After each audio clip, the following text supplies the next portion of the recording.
Parti.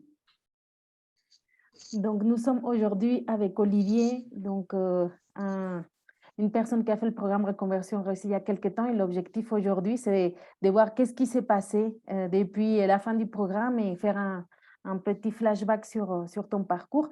Donc, déjà, est-ce que tu peux te présenter et ensuite nous dire un petit peu comment tu te sentais ou quel était un petit peu ton contexte professionnel avant de rejoindre Reconversion réussie? Qu'est-ce qui t'a amené à aller vers le programme? Oui, bonjour Lucero. Donc moi, je m'appelle Olivier Guichon, j'ai 46 ans. Je suis consultant dans l'industrie des non-tissés, donc c'est le textile moderne, pour faire simple, avec une grosse action au niveau de la formation aujourd'hui depuis quelques années. Mon contexte avant de rejoindre le programme, en fait, c'est que ça fait plusieurs années que j'avais envie de me lancer sur autre chose autour de la relation, voilà, la relation de couple ou la relation intime. Et j'y arrivais pas. Je ne savais pas trop par quel moyen me lancer là-dedans, parce que du coup, j'ai aucune formation dans ce domaine-là. Et ça faisait, ouais, 4 ans que je tournais un peu autour du pot et que ça se concrétisait pas. Donc voilà, j'étais vraiment en plus très fatigué, après ces 2 années-là compliquées pour moi, sur le plan personnel et professionnel. Donc voilà, j'ai dit: «Ben, il faut que je me fasse aider, quoi». Comme à chaque fois dans la vie où je vois que j'arrive pas à avancer tout seul, j'ai plus les ressources en tout cas, ou plus l'énergie pour avancer tout seul, et ben, voilà, je choisis de me faire aider. Et puis j'ai écouté une de tes vidéos et j'ai dit: «Bon, ben, voilà, c'est quelqu'un comme ça dont j'ai besoin, qui booste bien, qui cadre bien les choses». Et ta proposition me paraissait tout à fait claire par rapport à ce que tu proposais. Merci beaucoup, Olivier. Donc déjà, juste un petit truc, au niveau du micro, si tu peux un peu l'écarter de ton pull parce que ça frotte. Ah, Voilà, juste, pardon. voilà, parfait. Donc, c'est très bien. Et ensuite, nous allons passer à la deuxième question qui est finalement, voilà, comment ça s'est passé ton parcours chez Reconversion réussie? Qu'est-ce qui t'a le plus plu ou le moins plu? Ou qu'est-ce qui t'a été le plus utile? Enfin, comment ça a été ce passage des 10 semaines chez nous? Ouais, alors ce qui m'a le plus plu, c'est vraiment je dirais la qualité de l'accompagnement qu'il y a, au niveau de l'écoute des besoins, le respect du rythme, de là où on en est chacun, de comment on peut avancer. Et puis toujours ce savant mélange entre, voilà, réfléchir à ce qu'on veut faire, mais aussi nous pousser à agir, sur des actions concrètes qui nous permettent d'avancer, de voir justement d'être satisfait des petits pas qu'on fait. Donc de nous aider en fait à, voilà, dans des situations justement où si on a demandé de l'aide, c'est qu'on, comme je disais tout à l'heure, c'est qu'on a du mal à avancer tout seul. Donc de voir que d'être accompagné pour faire ces premiers pas, et concrets, voilà, je pense que c'était ça le plus important. Après sur les outils en eux-mêmes, c'est vrai que bon, moi j'ai fait ça l'année dernière, donc là c'est un peu, j'aurais un petit peu du mal à te donner particulièrement un nom d'outil qui m'a bien plu. Mais je dirais que c'est plus avec le recul, voilà, c'est plus le global, je trouve, qui est très bien équilibré, qui est très bien fait dans, justement, il y a des outils qui sont assez différents, donc qui permettent, il y a certains outils qui vont plus ou moins bien nous plaire ou qui vont plus ou moins bien fonctionner avec nous, avec moi, ou et peut-être moins bien avec d'autres personnes. Mais au final, sur les 10 semaines, voilà, l'ensemble des outils qui sont proposés, ça permet quand même de balayer absolument, enfin, tous les points de vue et les façons d'attaquer, on va dire, le sujet de la reconversion, et de savoir où est-ce qu'on veut vraiment aller. Et justement, par rapport à ces actions où tu dis, enfin, ça va un mélange d'introspection, mais aussi d'action, toi, quelles introspections tu te rappelles avoir faites à l'époque qui ont été un peu comme des déclencheurs ou des moments, voilà, enfin, peut-être des réflexions, des pensées qui peut-être te boostent encore aujourd'hui.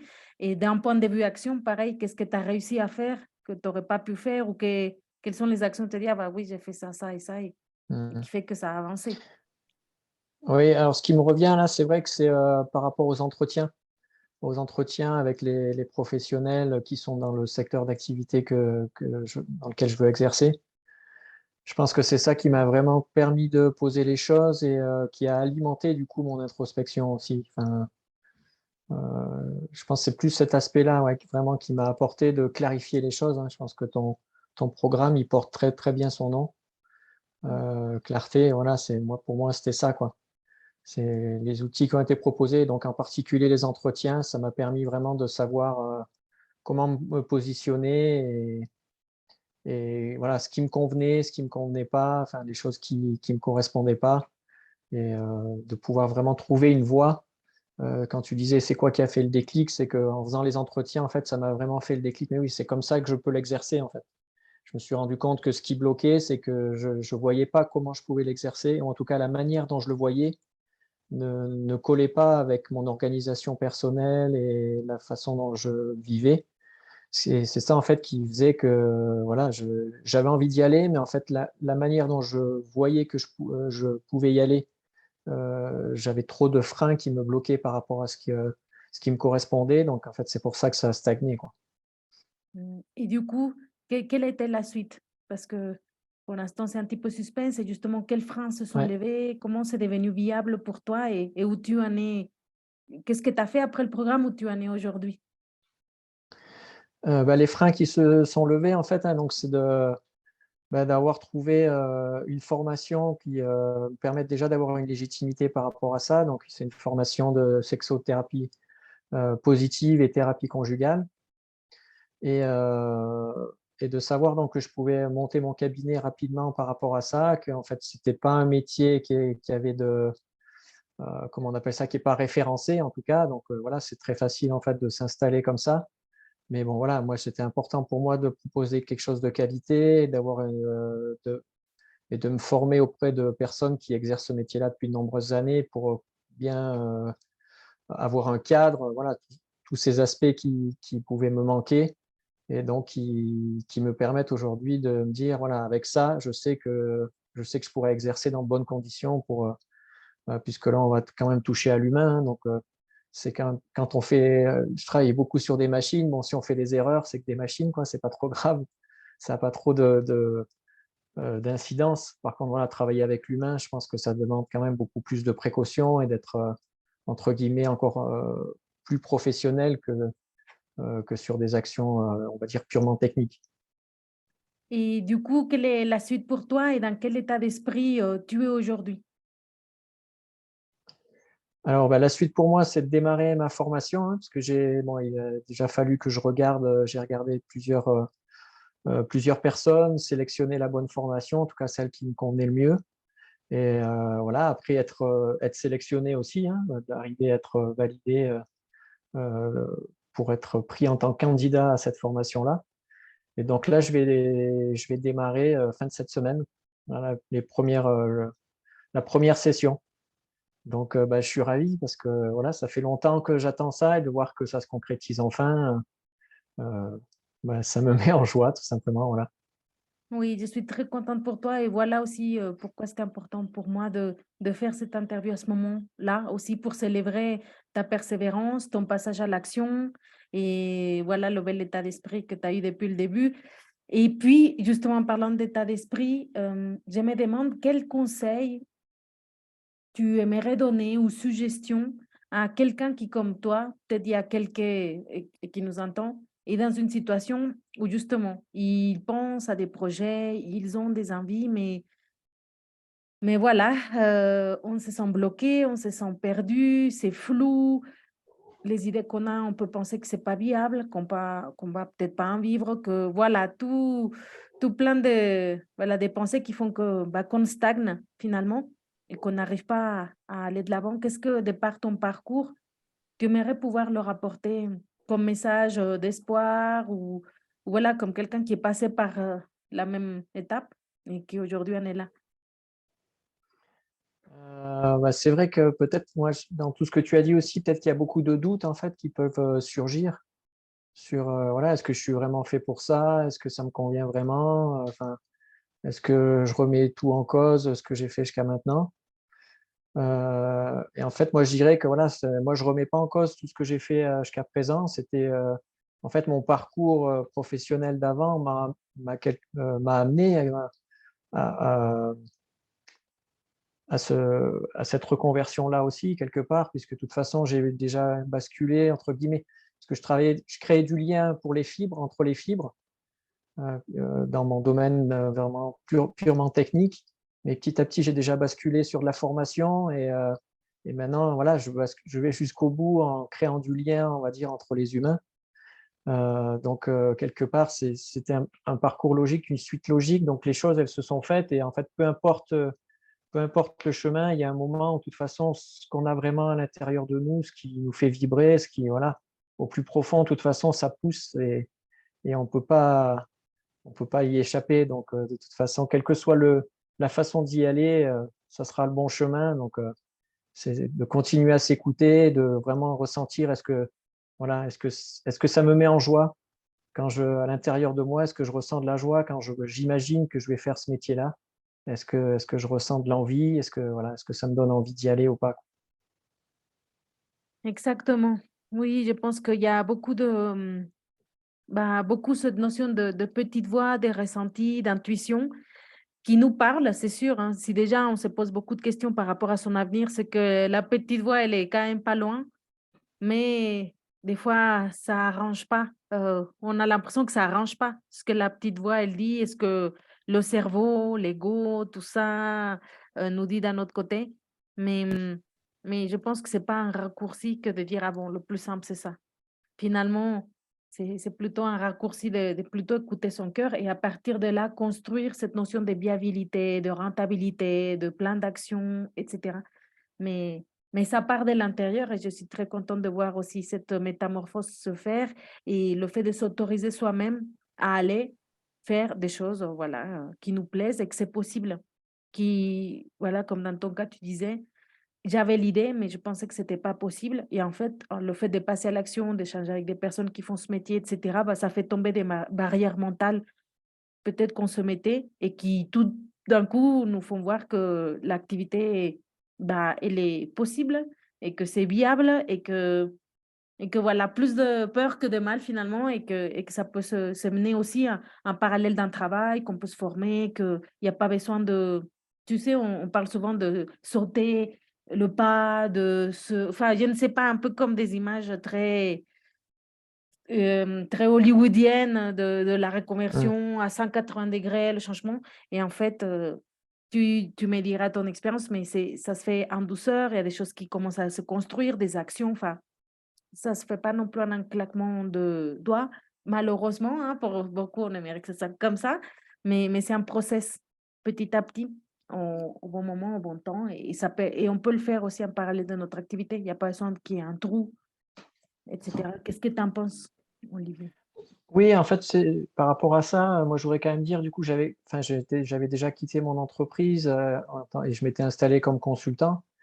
Et c'est vrai qu'à l'époque, justement, j'avais fait un peu le grand saut, en partant comme ça, sans être vraiment préparé. Et bon, ça a fonctionné parce que c'était quand même je restais dans mon domaine, donc c'était quand même plus facile. Mais finalement, ça m'a quand même créé beaucoup plus de stress que cette fois où finalement il y a un changement qui est beaucoup plus radical. Mais le fait d'être accompagné, en fait, comme tu le dis, en fait, ça permet alors je sais pas si ça lève des barrières ou des freins, mais en tout cas, c'est sûr que ça ouvre le champ des possibles dans le sens où on reste pas figé sur, notre vision, en fait. Voilà, moi je voyais les choses d'une seule manière, en fait, et le fait d'échanger, de faire le parcours, mais voilà, ça ouvre d'autres possibilités, d'autres façons de voir les choses et je pense que c'est là où l'accompagnement, il permet vraiment pour moi, ça lève les peurs, en fait, surtout. Oui, complètement. Encore une fois, Olivier, félicitations parce que c'est vrai qu'au départ de l'interview, on disait, ah voilà, j'avais besoin d'aide et puis je me suis fait aider. Des fois, c'est pas si immédiat que ça. Même le fait d'aller se faire accompagner, c'est aussi un process où on s'est dit oui, non, un peu comme pour la voie professionnelle, on peut se dire est-ce que c'est la bonne personne ou pas, et même des peurs, parce que aussi demander de l'aide, c'est aussi un engagement avant tout personnel, de se dire, là, on y va, quoi. On y va et une notion de responsabilité et oui, d'engagement déjà envers soi-même pour faire quelque chose. Donc, bravo pour ça. Je trouve que c'est l'une des périodes les plus difficiles à faire que de s'engager dans un programme comme celui-ci. Et c'est pour ça que dès que les personnes ont fait ce pas-là, enfin pour moi, après c'est plus un déroulé de processus, un accompagnement, mais elles ont déjà démontré bah, que en ayant une inconnue devant eux, parce que au final, bah, on demande de l'aide, mais bon, est-ce que ça va marcher? Est-ce que voilà, ça reste quand même des inconnus. Bah, malgré ça, on a suffisamment, je ne sais pas si d'estime pour se dire: «Je suis capable. Si d'autres l'ont fait avant moi, pourquoi pas moi?» J'ai confiance, sur ce que je vois et j'ai de la valeur. Donc ça c'est OK d'investir sur moi et de l'argent et du temps et du focus, je le vaux. Donc voilà, ça fait déjà un très beau package, d'entrée, Ouais. qui permet d'aller comme ça. Et je voudrais rajouter quelque chose aussi par rapport à ça, parce que c'est vrai que moi, je pense que c'est quelque chose aussi qui m'a pas mal bloqué dans ma vie. C'est qu'on entend souvent: «Il faut commencer par s'aimer soi», voilà. Et en fait, ce mot-là, moi, il me touchait pas du tout parce que quand je voyais les gens autour de moi dans mon environnement professionnel qui s'aimaient beaucoup, beaucoup trop, voilà, qui avaient un ego, très, surdimensionné, on va dire. Mmh. Et en fait, du coup, ça m'aidait pas du tout, en fait, le fait de dire, «Commence par t'aimer toi», ça m'aidait pas du tout à faire ça justement. Donc si ça peut aider, si ça résonne plus pour, d'autres personnes, c'est moi j'aime bien maintenant l'expression d'être, d'oser aller en relation intime avec soi-même. Mmh mh. Voilà. C'est juste un mot qui est différent pour dire la même chose, mais peut-être que si ça résonne mieux chez d'autres personnes pour les aider à franchir ce pas-là qui, comme tu l'as justement dit, qui est quand même, ouais, c'est ce moment-là, en fait, où on fait le grand saut, quoi. Quand même de se dire: «Voilà, je fais ce pas-là, c'est celui-là qui est le plus difficile effectivement à faire». Donc si cette expression-là, au lieu de commencer par s'aimer soi-même, être en relation intime avec soi-même, ça peut résonner chez certaines personnes, ben, pour les aider à faire ce pas-là, bah, tant mieux. Exactement, complètement d'accord avec toi, Olivier. Donc encore une fois, merci pour ton temps, pour ce partage. J'espère qu'il va pouvoir toucher, le cœur de certaines personnes et l'importance de passer à l'action. Voilà, comme on le sait, pas d'action, pas de résultat, mais bon, voilà, c'est des petites graines comme ça qui font qu'un jour, c'est la graine qui fait un peu comme la goutte qui fait déborder le vase, mais dans le bon sens, la graine qui fait que ça pousse et que c'est le moment d'y aller. Donc, on se retrouvera sans doute pour une prochaine interview d'ici un an, par exemple, enfin, dès qu'il y aura de la nouveauté de ton côté, je te suis de près. Et puis voilà, on va arrêter l'enregistrement et merci beaucoup pour ton temps.